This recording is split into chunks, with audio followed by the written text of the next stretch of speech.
The first gunshot came from behind the camera. Isabella Reed had just turned toward the sea, her white silk dress snapping in the wind, when the sound cracked across the terrace of Villa Vescari. For one suspended second, no one moved. Then the man playing her lover dropped to the marble floor. He was not hit. The bullet had shattered the wineglass beside his hand. "Down," a voice said. It was not shouted. It did not need to be.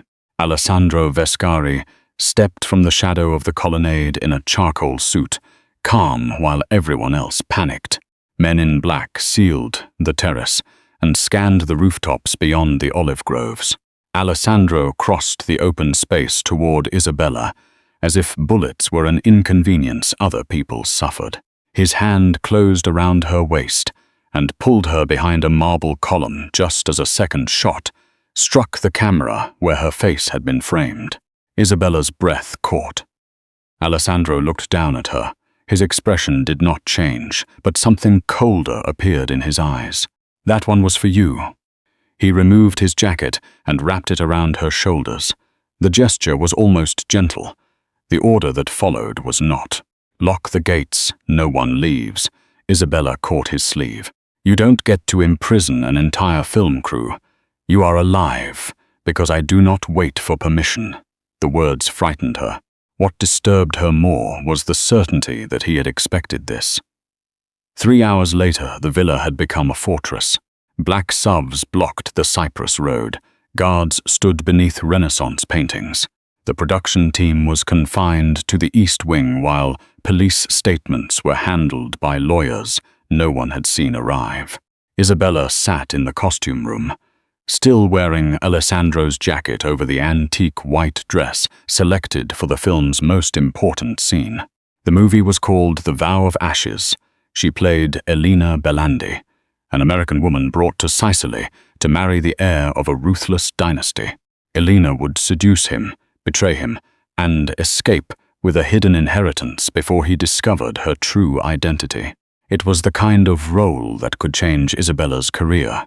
It was also beginning to feel less like fiction. The door opened. Her co-star Julian Cross entered with a suitcase. His face was pale. "You're leaving? I'm not dying for a movie." No one was hit. That was the warning. He handed her a folded script page. "I found this in my room." Across the dialogue, someone had written, "She is wearing her mother's dress." Isabella read it twice. "My mother never came to Sicily. Ask Vescari." The door opened again. Alessandro stood there. Julian went silent. Alessandro glanced at the suitcase and then at the note. "Your car is waiting." "You knew I was leaving?" Julian asked. "I knew before you did." Julian walked past him without another word. Isabella rose. "What does this mean?" Alessandro took the page, read it and folded it once. "Nothing you need to understand tonight. That answer might work on your employees. It works on everyone." "I'm not everyone." A pause followed. The faint tightening of his jaw was the only sign that she had reached him. "No," he said quietly. "You are becoming a problem. Then send me home." His eyes held hers. "I cannot." The room seemed to narrow. "Cannot, or will not. Until I know who fired that shot, you remain inside this villa. You hired the production. You watch every scene. Now someone knows what my mother wore 28 years ago." She stepped closer. "Who was she to your family?" His expression became unreadable. That was answer enough. Before he could respond, the director hurried inside. "Julian is gone. The investors are threatening to shut us down, and a storm reaches the coast tonight. If we do not shoot the terrace scene now, we lose 3 days. You no longer have a male lead," Alessandro said. The director looked between them. "Mr. Vescari knows every line. He has attended every rehearsal." Alessandro's stare could have ended the conversation. The director kept going. One scene, shoulders up, no publicity. No, Isabella should have agreed. Instead, she remembered the bullet-breaking glass, the message about her mother, and Alessandro refusing to let her leave. She lifted her chin.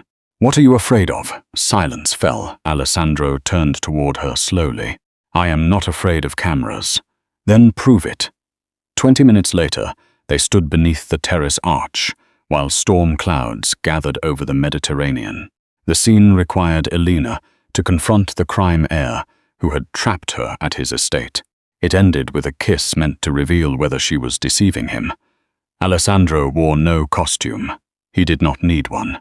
In his dark suit, with armed men at the edge of the set, he looked less like an actor than the truth the movie had tried to imitate. The camera rolled. Isabella delivered her line. "You cannot keep me here because you are afraid of what happens when I leave." Alessandro's scripted answer was, "Then leave." He did not say it. He moved closer until her back touched the cold stone arch. His eyes dropped to her mouth. "If you leave this house, they will find you before sunset." The director did not call cut. Isabella's pulse stumbled. "Who?" Alessandro lifted one hand toward her cheek, then stopped before touching her. "Finish the scene," he said softly. She whispered her next line. "And if I stay." His control fractured for 1 second. His fingers closed against the stone beside her head. "Then they will have to come through me." The kiss was supposed to be staged. It was not. His mouth met hers with a restraint more dangerous than hunger. He did not touch her anywhere else. He did not need to. The world contracted into the pressure of that kiss, the storm wind, and the terrifying certainty that he had imagined this before. Then he pulled away. A woman screamed inside the villa. The western wing alarm began to ring. Alessandro turned toward the sound. At the end of the forbidden corridor, a door stood open. Lightning illuminated a portrait inside. A young woman wearing the exact white dress Isabella wore now. The woman had Isabella's eyes. Beneath the portrait, written in gold, was her mother's name, Marina Bellandi Vescari. The alarm pulsed through the western corridor as Alessandro stepped in front of Isabella. "Go back to your room." She barely heard him. Her eyes remained fixed on the portrait beyond his shoulder. Marina Bellandi Vescari, her mother's face, her mother's first name. A family name Isabella had never seen on any document or grave marker. "She was here," Isabella whispered.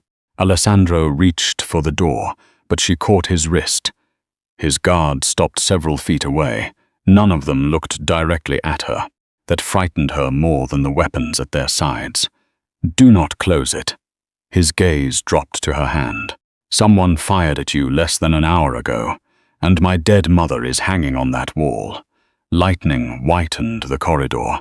For the first time since Isabella arrived, Alessandro looked uncertain, not weak, but like a man calculating which truth would do the least damage.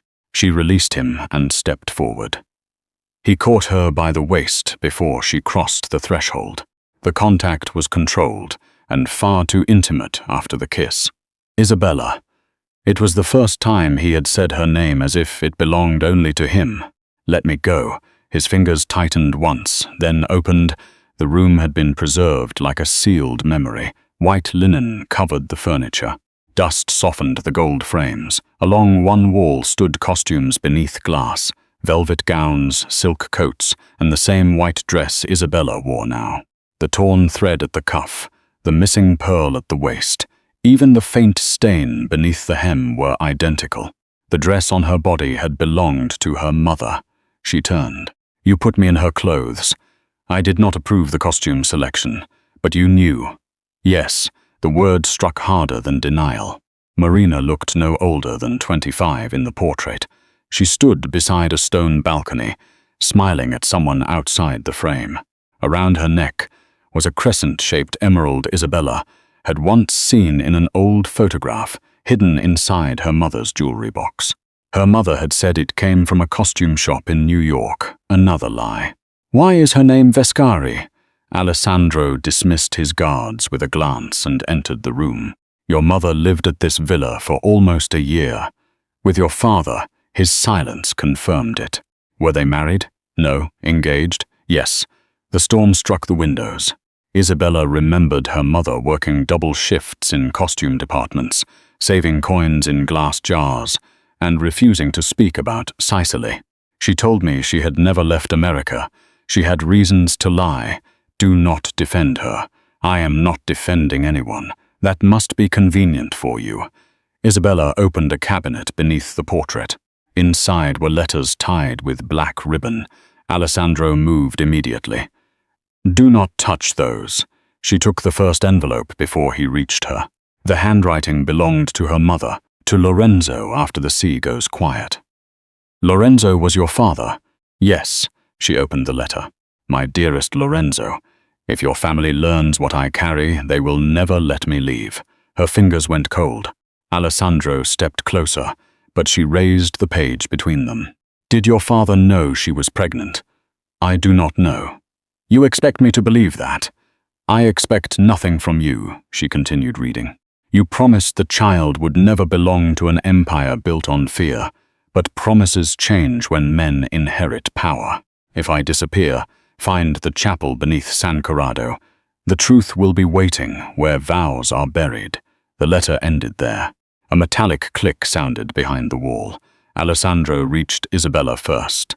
He pulled her against his chest as carved paneling swung open. No attacker appeared. An old projector began turning inside the hidden compartment. A trembling beam crossed the room. Black and white film flickered onto the wall.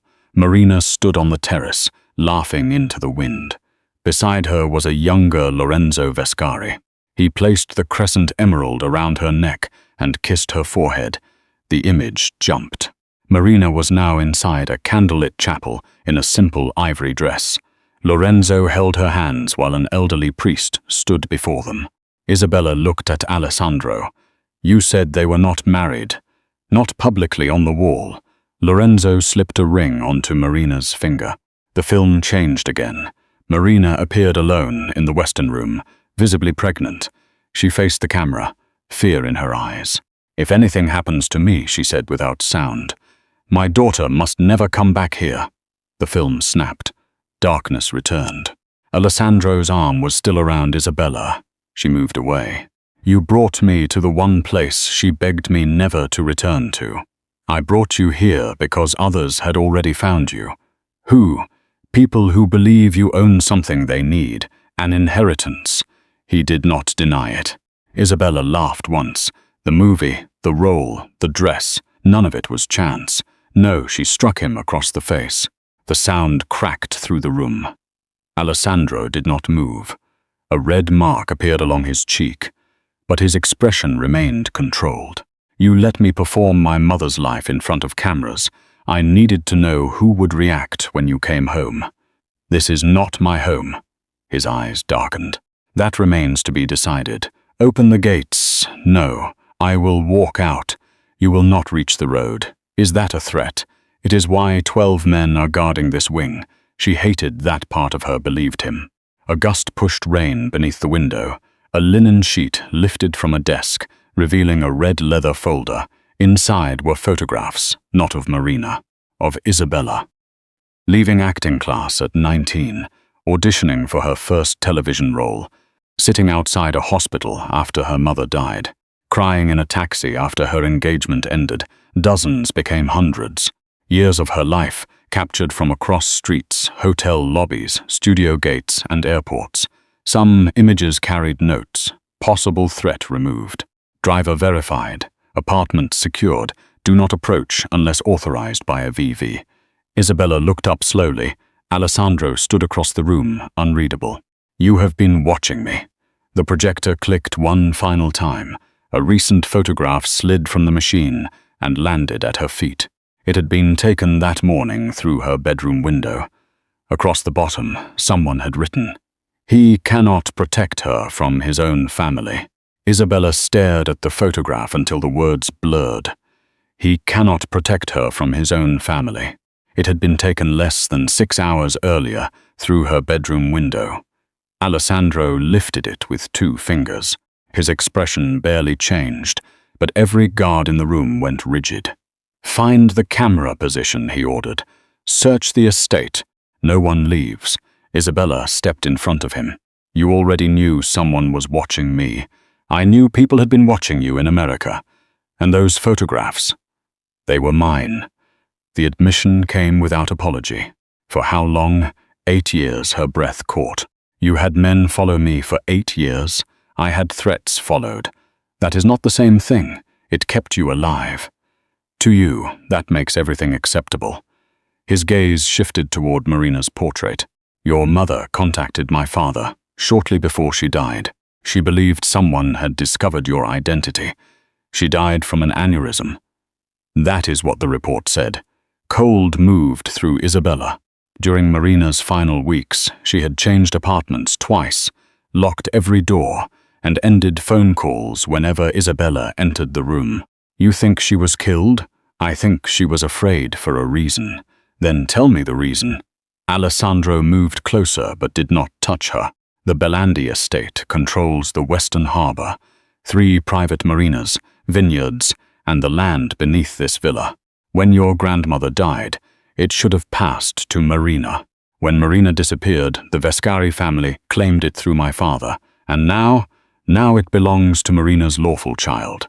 To me, yes. Isabella looked around the room. Then this villa may be mine, legally. That is why you brought me here. It is why my family wanted you here. The distinction chilled her. What did they expect? For you to sign away the inheritance, and if I refused, his eyes held hers. You were not supposed to have enough time to refuse. The storm struck the windows. You knew. I learned the full plan after you arrived, but you still lured me here with a movie.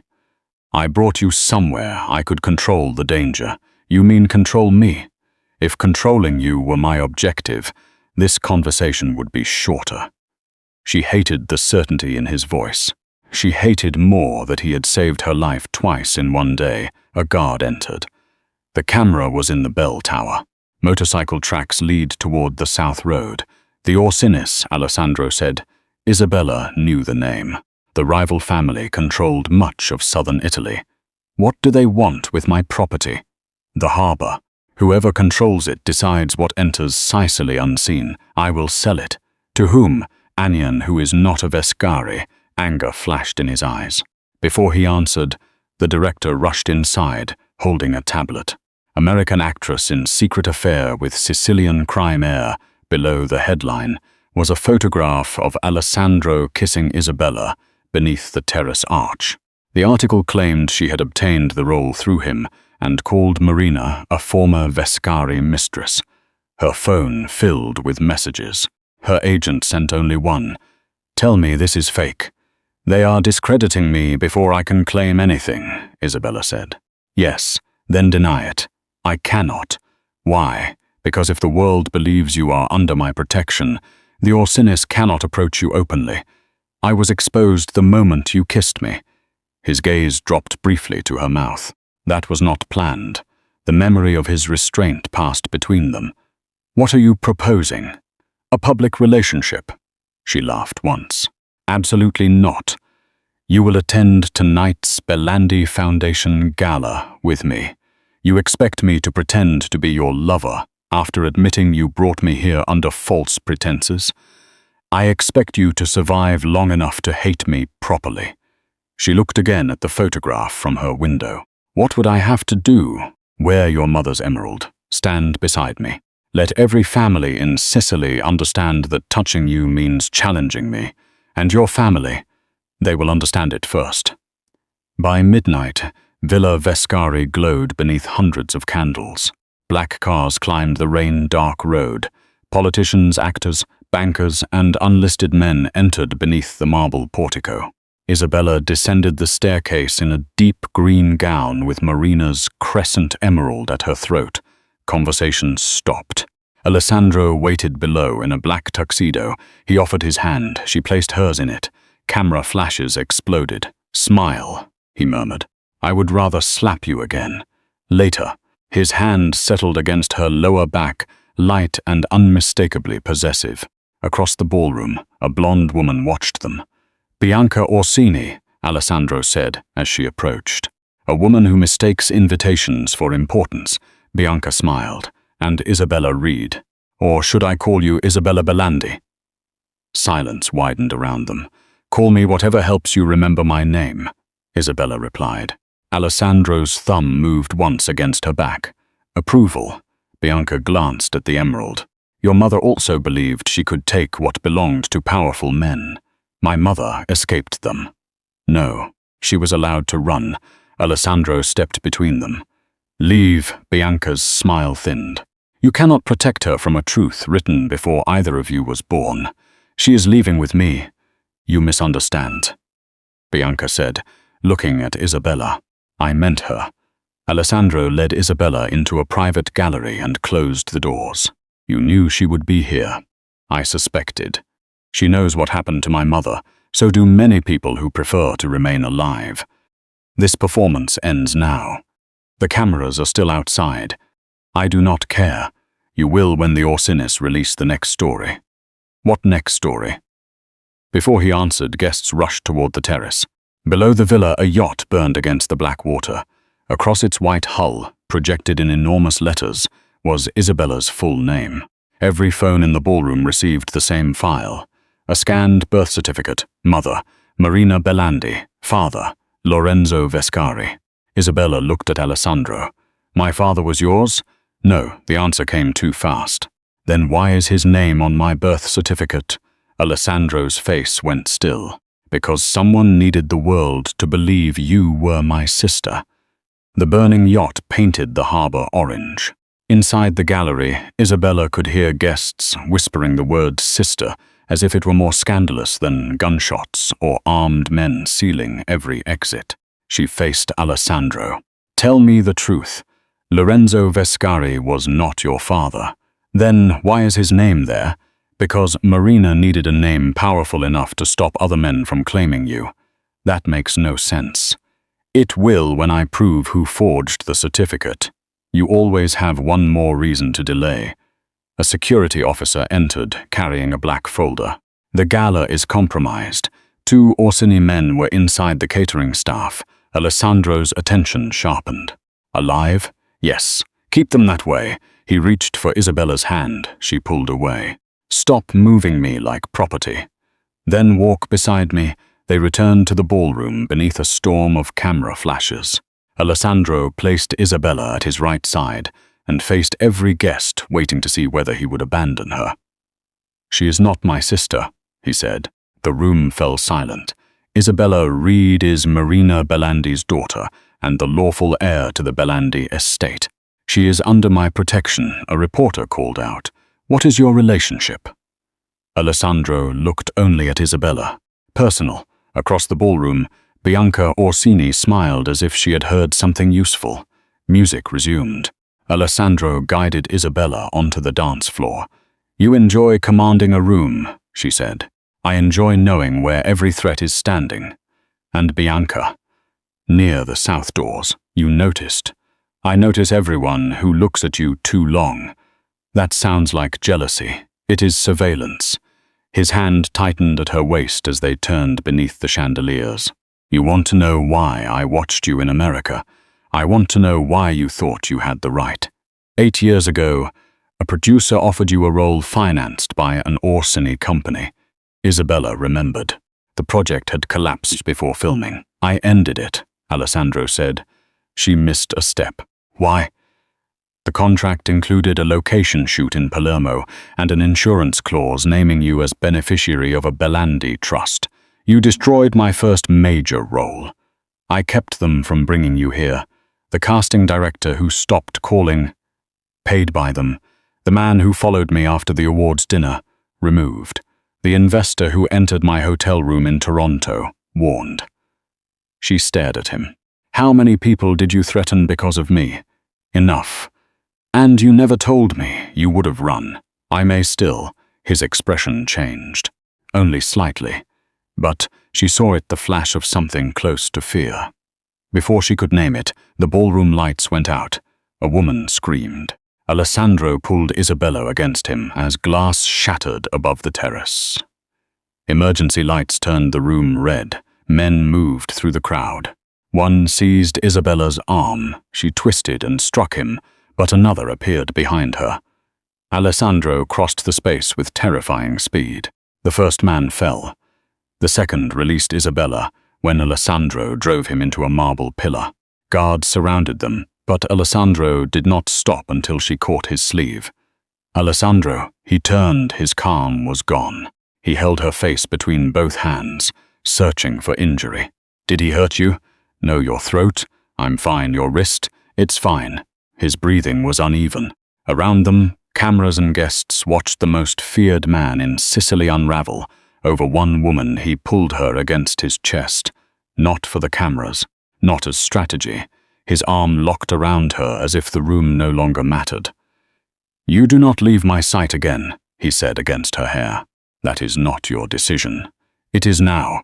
She should have pushed him away. Instead, she held the front of his jacket. For one forbidden second, trusting him felt easier than remembering he had lied. The attackers were taken below. The guests were sent away under guard. Rain lashed the windows as Alessandro escorted Isabella to a private suite above the western wing. He closed the door. She turned on him. You nearly killed that man. He tried to take you. You cannot solve everything with fear. Fear is the only language men like him respect. And what language do you respect? His eyes lowered to her mouth. Yours, unfortunately. The answer silenced her. He moved closer. His fingers brushed the red mark around her wrist. The touch was careful. I hated you when I saw those photographs, she whispered. You should. I still do. I know. But when the lights went out, I looked for you. Something broke behind his control. He leaned his forehead against hers. I have spent 8 years making sure no one reached you. Why? His hand rose toward her cheek, then stopped. The first time I saw you, you were outside a hospital alone, trying not to cry, the photograph after Marina's death. You were there? Across the street. Why didn't you come to me? Because men like me do not enter grieving women's lives without destroying them. And now destruction has already found you. Their mouths were inches apart. He almost kissed her. Instead, he stepped back so sharply it felt like rejection. Lock the door. Alessandro, if I stay, I will say something I cannot take back. He left before she could answer. Hours later, Isabella could not sleep. A hidden draught beneath the fireplace led her to a narrow service passage ending behind Alessandro's study. The room was empty. On his desk lay a sealed contract, stamped with both family crests. She opened it. The first page named her. Isabella Marina Reed, subject to return and transfer. The next listed the terms. Secure her arrival in Sicily. Obtain her signature. Surrender the Belandi estate. Prevent public challenge. At the bottom was Alessandro's signature. Beside it, one final instruction had been written by hand. If she refuses, remove her before the premiere. The study door opened. Alessandro stood in the rain-dark doorway. Isabella held up the contract. You did not bring me here to protect me. Her voice broke. You delivered me. Alessandro did not deny the signature. Rain moved behind him in silver sheets, darkening the shoulders of his shirt as he closed the study door. Isabella held the contract with both hands. You delivered me. I signed that before you arrived. That is supposed to matter? Yes. Why? Because you developed a conscience after the cameras started rolling. His face hardened. Because the agreement changed. No. You changed the way you looked at me. The words landed between them. Alessandro stepped forward. Put the contract down. Do not give me another order. The final instruction was added after I signed it. But the rest is yours. Bring her to Sicily. Secure her signature. Transfer her inheritance. Yes, the honesty hurt more than another lie. How much of this was planned? She asked. The audition? The dress? The script? The production was designed to bring you here. And the kiss? His control slipped. No. Was my co-star paid to leave? No. The shots on the terrace? No. The photographs? Protection? She laughed bitterly. You have a beautiful word for every violation. He stopped several feet away, as if he understood that touching her would make everything worse. My family told me the Belandi heir was working with the Orsinis. They said you knew who you were and planned to use the film to claim the harbor. I did not even know my mother had been married. I know that now, but not when you signed. No, she looked down at his name beneath the agreement. Alessandro Vescari. The man who had watched her grieve from across a street, the man who had secretly interfered with her career, the man who had kissed her as if restraint were costing him blood. You expected to manipulate me. I expected to expose you. And when you discovered I was innocent, I began looking for a way to break the agreement without starting a war. You should have told me. I should have sent you home the first night. Why didn't you? He said nothing. She hated the answer hidden in his silence. Because he had wanted her near him. Because she had become more important than the plan. Because neither truth erased what he had done. A knock sounded. The director entered without waiting. Victor Hale looked from the contract to Isabella's face. "We have a problem. We already have one," she said. "The American press has the birth certificate. Your studio wants a live statement before dawn. If you refuse, they will suspend the film and investigate whether you obtained the role through organized crime connections." Alessandro turned toward him. "Who gave them the certificate?" "I don't know. Then find out." Victor swallowed. "There is another issue. The footage from tonight is missing." "What footage?" Isabella asked. "The attack, the ballroom cameras. Everything after you entered." Alessandro's eyes narrowed. "Who had access?" "My editor, the production manager, and me." Isabella saw it then. A faint grey powder marked Victor's cuff, the same dust that coated the hidden projector inside her mother's room. "You have been in the Western Wing." Victor looked at his sleeve.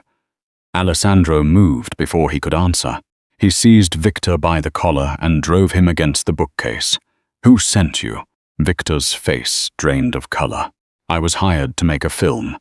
"You were hired to recreate Marina's life." "I only had the letters." Isabella went still. "My mother's letters?" Victor looked at her with sudden regret. The screenplay was built from them.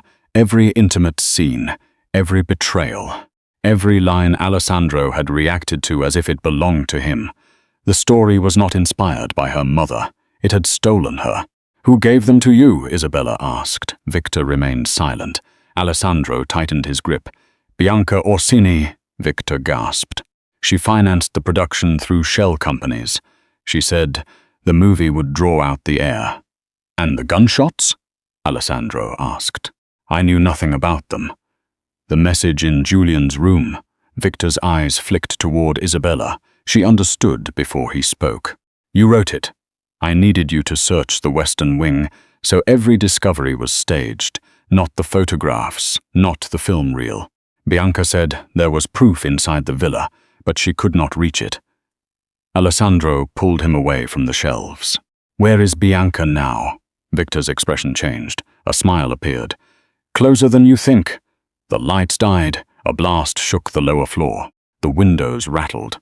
Somewhere outside, alarms began screaming. Alessandro reached for Isabella, but emergency shutters dropped between them. A steel panel slammed from the ceiling, dividing the study in two. "Isabella!" She heard him strike the barrier. On her side, Victor opened a hidden door. She backed away. "Do not come near me. You misunderstand. I am getting you out." "On whose orders?" "Your mother's." The words stopped her. Victor held out a small cassette recorder. Marina's voice emerged through static. "Isabella, if you are hearing this, the Vescari family has brought you back. Do not trust the man who signed for you. Go to San Corrado. I left the truth beneath the chapel." The recording ended.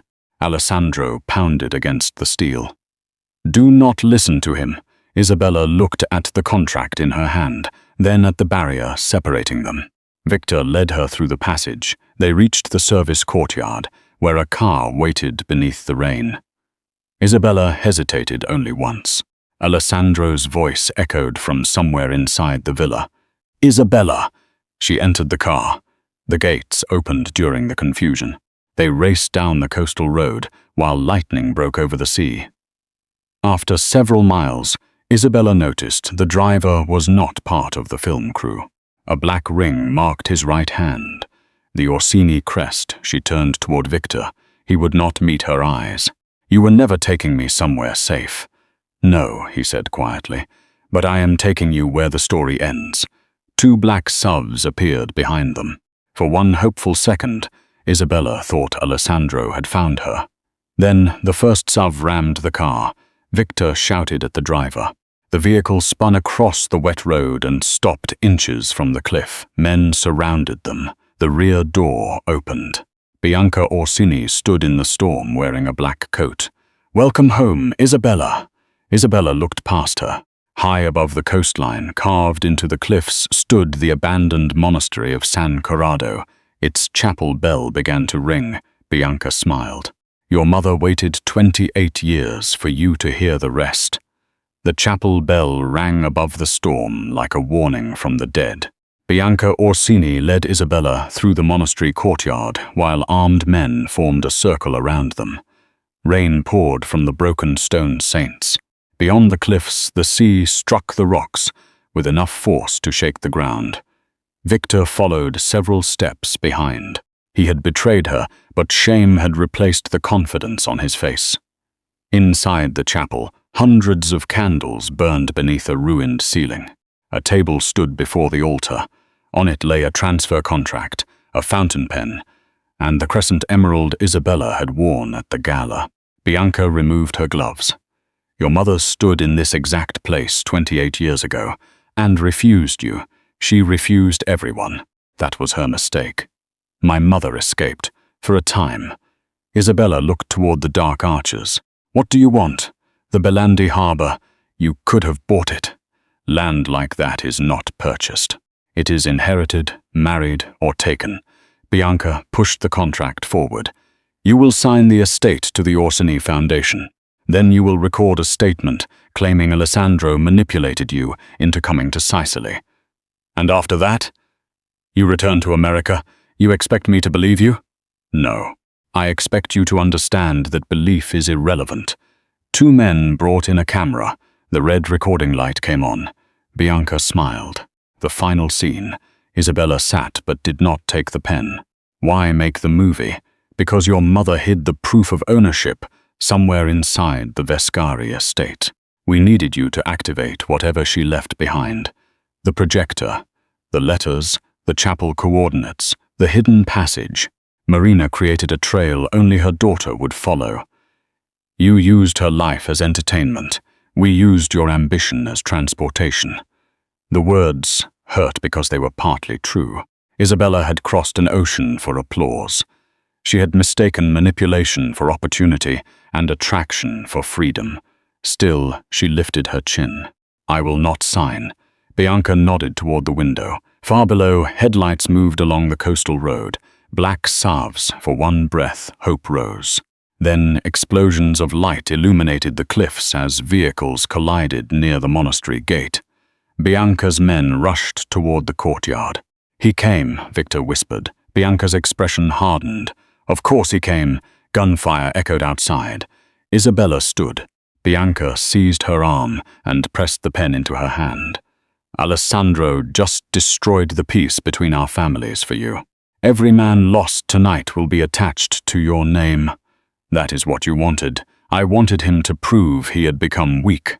The chapel doors shook. Once. Twice then they burst open. Alessandro entered through smoke and rain. His black shirt was torn at the shoulder. Water ran down his face. Men stood behind him, but he appeared to see only Isabella. Bianca pulled her backward. Alessandro stopped. "Let her go." His voice was quiet. The room obeyed it even when Bianca did not. "You crossed Orsini territory," she said. "You attacked protected vehicles. You ended 30 years of peace. I ended it when you touched her." Isabella's chest tightened. Bianca raised a weapon beside her. Alessandro did not look away from Isabella. "Are you hurt?" "No." "Did they touch you?" "I'm fine." Isabella. The way he said her name broke through every wall she had built. "My wrist," she admitted. "Nothing else." Something dangerous entered his expression. Bianca laughed. "Look at him." The great Alessandro Vescari, negotiating over a bruise. "I am not negotiating." The chapel lights went out. Victor grabbed Isabella and pulled her down as glass shattered above them. Alessandro crossed the distance in darkness. When the emergency lamps flickered on, Bianca's weapon was on the floor. and Alessandro stood between Isabella and every threat in the room. He took her hand. Run! They moved behind the altar and down a narrow staircase into the tunnels beneath the monastery. The sea roared through openings in the rock. Water covered the floor. Alessandro kept Isabella behind him, one hand locked around hers. "You knew about these tunnels?" she asked. "I found the entrance after your car left the villa. You came through the cliffs?" "Yes." "In this storm?" "Yes." "You could have died." He stopped so abruptly, she nearly struck his back. He turned toward her. "I heard you leave." His control was gone. "I heard you choose that car because I had made trusting me impossible. Then I found the road empty and your blood on the broken glass. It wasn't mine." "I did not know that." His voice cracked. For the first time, Isabella saw fear without anger disguising it. "I thought I had delivered you to them exactly as the contract demanded. You signed it." "I signed before I knew you. That does not erase it. No, watching me for years does not become love because you call it protection. I know. Then why are you here?" He moved closer, rain and seawater dripping from him. "Because when you disappeared, there was no empire, no family, no agreement. There was only the possibility that you were afraid, and I was not there." Isabella's eyes burned. "You cannot say things like that after lying to me. I have lied to everyone I have ever met." His hand rose toward her face. This time he touched her. His thumb moved beneath her eye. "But not about this." Footsteps sounded behind them. Alessandro guided her into a hidden chamber carved into the cliff. At its center stood an old metal box bearing Marina's initials. Isabella opened it. Inside were legal documents, photographs, and a final cassette. A recorder rested beside them. She pressed play. Marina's voice filled the chamber. "My daughter, Lorenzo Vescari was never your father. He placed his name on your birth certificate to protect you from Vittorio Vescari and Carlo Orsini." Alessandro went still. "Your father was Ethan Reed, an American journalist. I loved him. Lorenzo knew this, and though I had been promised to him, he helped us escape." Isabella covered her mouth. "Vittorio and Carlo wanted the Belandi harbor. They killed Ethan before he could publish evidence of their alliance. Lorenzo gave me the marriage certificate and named himself your father, so neither family could claim you without challenging him." The tape hissed. "Lorenzo died believing his brother Vittorio would protect Alessandro from becoming what their family demanded. He was wrong." Alessandro's face turned cold, Marina continued.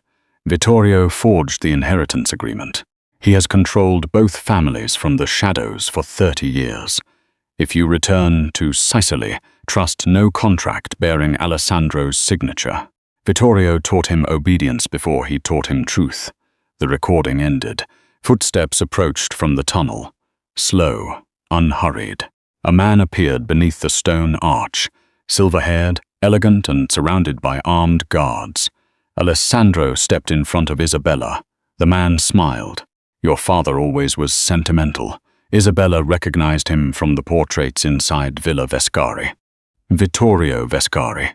Alessandro's uncle raised the original inheritance contract. "You burned a copy, Alessandro." His smile widened. "I kept the one that gives me the right to bury both of you." Vittorio Vescari held the original contract above Marina's metal box. Behind him, armed men blocked the tunnel. Alessandro stood in front of Isabella. "Your right ends here." Vittorio smiled. "You still speak like the heir. I am not your heir. You became mine when Lorenzo died." Isabella looked at the papers beside Marina's recorder, Ethan Reed's signature, payments between Vescari and Orsini companies, proof that her father's death had been arranged. The truth was here, but it would die with them, unless she changed the room. She stepped beside Alessandro. His hand caught hers. "No. You said you respected my language. This is not the moment. It is the only one we have." She faced Vittorio. "Take us back to the villa." His eyes narrowed. "Put every Vescari, every Orsini, and every camera in the ballroom," she said. "Let me surrender the Belandi estate publicly. No one can challenge the transfer afterward." Alessandro understood. She is right. A private signature leaves questions. Vittorio studied them, then nodded. Bring them. By dawn, Villa Vescari was surrounded by black vehicles. Candles burned beneath cracked chandeliers. The Vescari family stood along one wall, the Orsinis along the other. Victor and the remaining crew had been forced to prepare 3 cameras for a live statement. Isabella entered wearing Marina's white dress. Alessandro walked beside her in a black suit. A dark stain showed beneath the fabric at his shoulder, but he moved as if pain were beneath his attention. Vittorio addressed the cameras. Today, the Belandi and Vescari estates are lawfully reunited. Isabella looked toward Victor. Their eyes met. In the tunnel, she had slipped Marina's cassette into his coat. If guilt still meant anything to him, he knew what to do. Vittorio pushed forward the contract. Sign. Isabella lifted the pen. No, Alessandro said. Vittorio turned. You have no authority. I do not need authority to refuse you. Alessandro crossed the room. 2 guards raised their weapons, but he did not slow. For 30 years, you taught me loyalty was measured by what a man would destroy, he said. You made fear feel like inheritance and obedience feel like honor. His eyes moved to Isabella. I believed you until she looked at me and saw what you had made. The ballroom fell silent. Alessandro took the contract. Vittorio reached for it. Put that down. Alessandro held it above a candle. You will lose the harbor, Vittorio warned. Yes, the estate. Yes, your position. Yes, you will have nothing. Alessandro looked at Isabella. That is no longer true. He lowered the contract into the flame. Fire crossed his signature. The Vescari seal blackened, and the transfer clauses curled into ash. The room erupted. A shot shattered the chandelier. Glass fell across the ballroom as Bianca's men moved toward Isabella, and Vescari guards turned against one another. Alessandro pulled Isabella behind the table. Stay down. I am done obeying that sentence. She seized the metal box and crawled toward Victor's camera. A guard blocked her, but Victor swung the camera rig and knocked him aside. Do you have the recording? She asked. He pulled Marina's cassette from his pocket. And the private meetings Bianca ordered me to record. Can you send them live? I already am. The large screen flickered. Vittorio's recorded voice filled the ballroom. Lorenzo's death solved one problem. Ethan Reed solved another. Marina will remain silent once she understands what happens to her daughter. Guests turned toward him. Another recording forged documents, secret payments, the plan to discredit Isabella, and the agreement that had trapped Alessandro before she arrived. Vittorio stared at the cameras. Turn it off! Victor locked the controls. Isabella stepped before the main lens. My name is Isabella Marina Reed. My father was Ethan Reed. My mother was Marina Belandi. The people in this room stole her property, her story, and the truth about my family. She held up the evidence. These records are being transmitted to authorities in Rome, Palermo, and the United States. Behind her, the alliance collapsed. Bianca grabbed Isabella and dragged her toward the terrace. Pressing a blade near her throat, the camera fell sideways but kept broadcasting. You think the public will save you? Bianca whispered. No. Isabella watched Alessandro stop several feet away. I think he will. His face changed when he saw the blade. Let her go. Drop your weapon. He did send your men back. He did. Vittorio stared at him. You would surrender everything for an actress? Alessandro never looked away from Isabella. No. His voice broke. For the woman I love, Isabella forgot to breathe. Bianca pulled her closer. Victor suddenly activated the terrace lights. The glare blinded Bianca. Isabella drove her heel backward and broke free. Alessandro reached her before Bianca recovered, pulling Isabella against his chest while his guards surrounded the terrace. Bianca was restrained. Vittorio ran toward the western corridor, but members of his own family blocked the doors. The recording had changed the balance, faster than fear could restore it. Sirens rose from the coastal road. Authorities entered the villa. Vittorio looked at Alessandro as officers approached. You destroyed your name. Alessandro held Isabella closer. No, I ended what you did with it. As Vittorio and Bianca were taken away, morning light crossed the harbor. Isabella turned toward Alessandro. You said you loved me. I should not have said it that way. Because it is not true. Because you deserved to hear it without a weapon between us. She touched his face. His eyes closed for 1 second. Then his body weakened. Warmth spread across her fingers at his shoulder. The dark stain beneath his suit had grown. Alessandro! His knees struck the marble.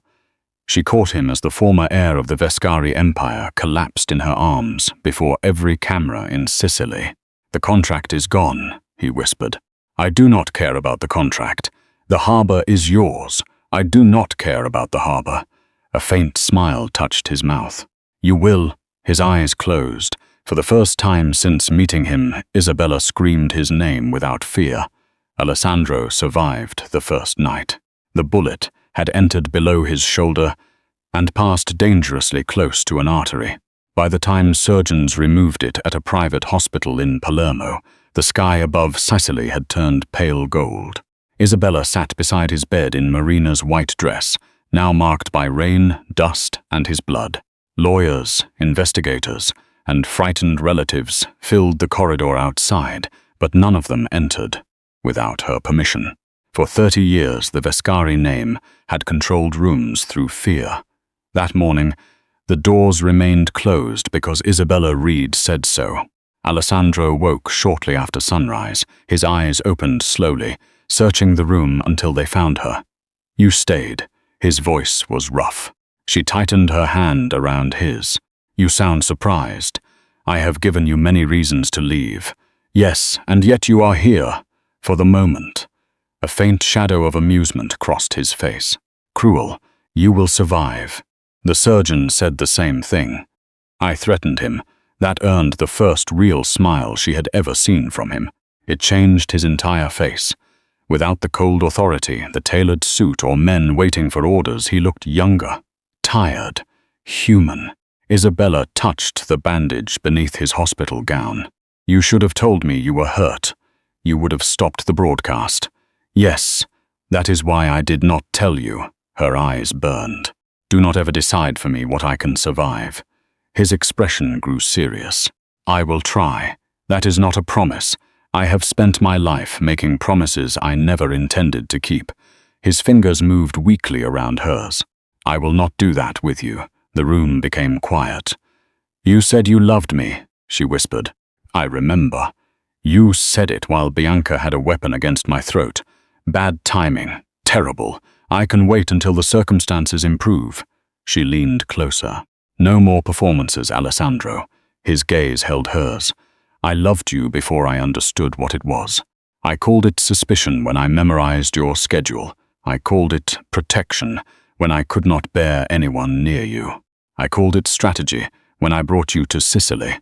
His thumb moved across her knuckles. But when you left the villa, there was no name left to hide behind. Isabella's breath trembled. You manipulated my career. Yes, you watched me without permission. Yes, you brought me here to expose me. Yes, you are very bad at apologies. I am trying not to lie. She studied him for a long moment. I cannot forgive everything because you burned one contract. I know. And I will not belong to you because you saved me. I know. If there is anything between us, it happens on equal ground. His eyes softened. There has never been anything equal about the way I need you. That is not romantic. It was not intended to be. Despite herself, she smiled. Alessandro lifted their joined hands and pressed his lips against her fingers. I will spend whatever remains of my life proving that need does not have to become possession. For the first time, Isabella believed he understood the difference. 6 months later, the gates of Villa Vescari opened to the public. The western wing became the Marina Belandi archive, preserving her letters, costumes, films, and testimony. The harbor passed into a protected trust funding journalists, artists, and women escaping coercive families. The remaining criminal businesses were dismantled or surrendered to authorities. Alessandro gave evidence against men he had once called allies, and lost nearly everything his family had taught him to value. He kept one vineyard, a small house above the cliffs, and an old black car Isabella hated because it broke down whenever it rained. The film survived. Victor surrendered every recording and accepted responsibility for his part in the conspiracy. Isabella refused to erase him from the production, but she replaced him as director. The Vow of Ashes became Marina's story. The rewritten film no longer ended with a woman betraying a powerful man. It ended with a woman escaping the world that had tried to write her life for her. On the night of the premiere, the restored courtyard of Villa Vescari glowed beneath strings of golden lights. Actors, journalists, and villagers filled the marble terraces. The screen stood facing the Mediterranean, where the sea moved beneath a clear summer sky. Isabella arrived alone. She wore a simple ivory gown redesigned from Marina's dress. Around her neck rested the crescent emerald. Cameras called her name. She smiled, answered questions, and walked the red carpet without looking toward the empty chair in the final row. Alessandro had promised to attend. He was late. As the lights dimmed, disappointment settled beneath her ribs. The film began. For 2 hours, Isabella watched her mother return to life. Marina laughed on the terrace, fled through the monastery tunnels, and chose love without surrendering herself. In the final scene, the actress playing Marina stood beside the Sicilian sea. The man she loved waited on the shore. But when he turned, the actor's face disappeared. The footage changed. It was Alessandro.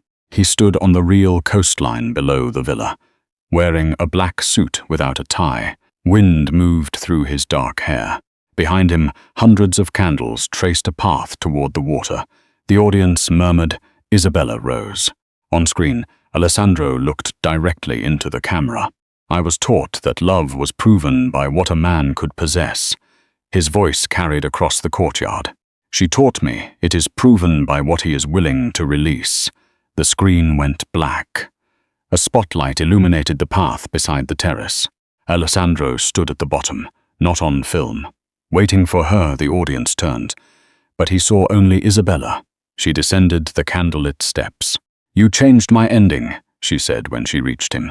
"You changed mine first. You are still late." I was nervous. She stared at him. "You," terrified. He reached into his pocket. Isabella immediately lifted one hand. "Do not kneel," his mouth curved. "I remember your feelings about public manipulation." Good. He did not produce a ring. Instead, he held out a key. "What is that?" "The house above the cliffs." "You already live there. It is in your name now." Her expression hardened. "That sounds dangerously close to another inheritance. Then throw it into the sea." She looked at the key, then at him. "What are you actually asking? To wake beside you when you choose me, to leave when you ask for space, to tell you the truth before you have to steal it from my desk. That last one may be difficult." "I expect frequent failure," she laughed softly. Alessandro's face grew serious. "I am asking for a life without contracts." Isabella closed her fingers around the key. "And no hidden cameras. None. No interfering with my films. Unless the script is terrible. No threatening my co-stars." He hesitated. "Alessandro, I agree." She stepped closer. "And when you become impossible, you remind me that I no longer command the room." Isabella touched the scar beneath his shoulder. "You never commanded me, no." His hand settled carefully at her waist. "You were the first person who made me want to become someone who did not need to." She kissed him before the cameras could capture another confession. This time there was no director, no inherited script, no lie hidden inside the scene. Behind them, the restored villa glowed above the sea. Marina's portrait watched from the open western windows, no longer concealed behind locked doors. When Isabella pulled away, Alessandro rested his forehead against hers. "Was that real?" he asked. She smiled. "Keep earning it." Then she took his hand and led him toward the house above the cliffs, while the final credits rolled across the screen and the audience rose to its feet. For the first time in either of their lives, no one else had written what happened next.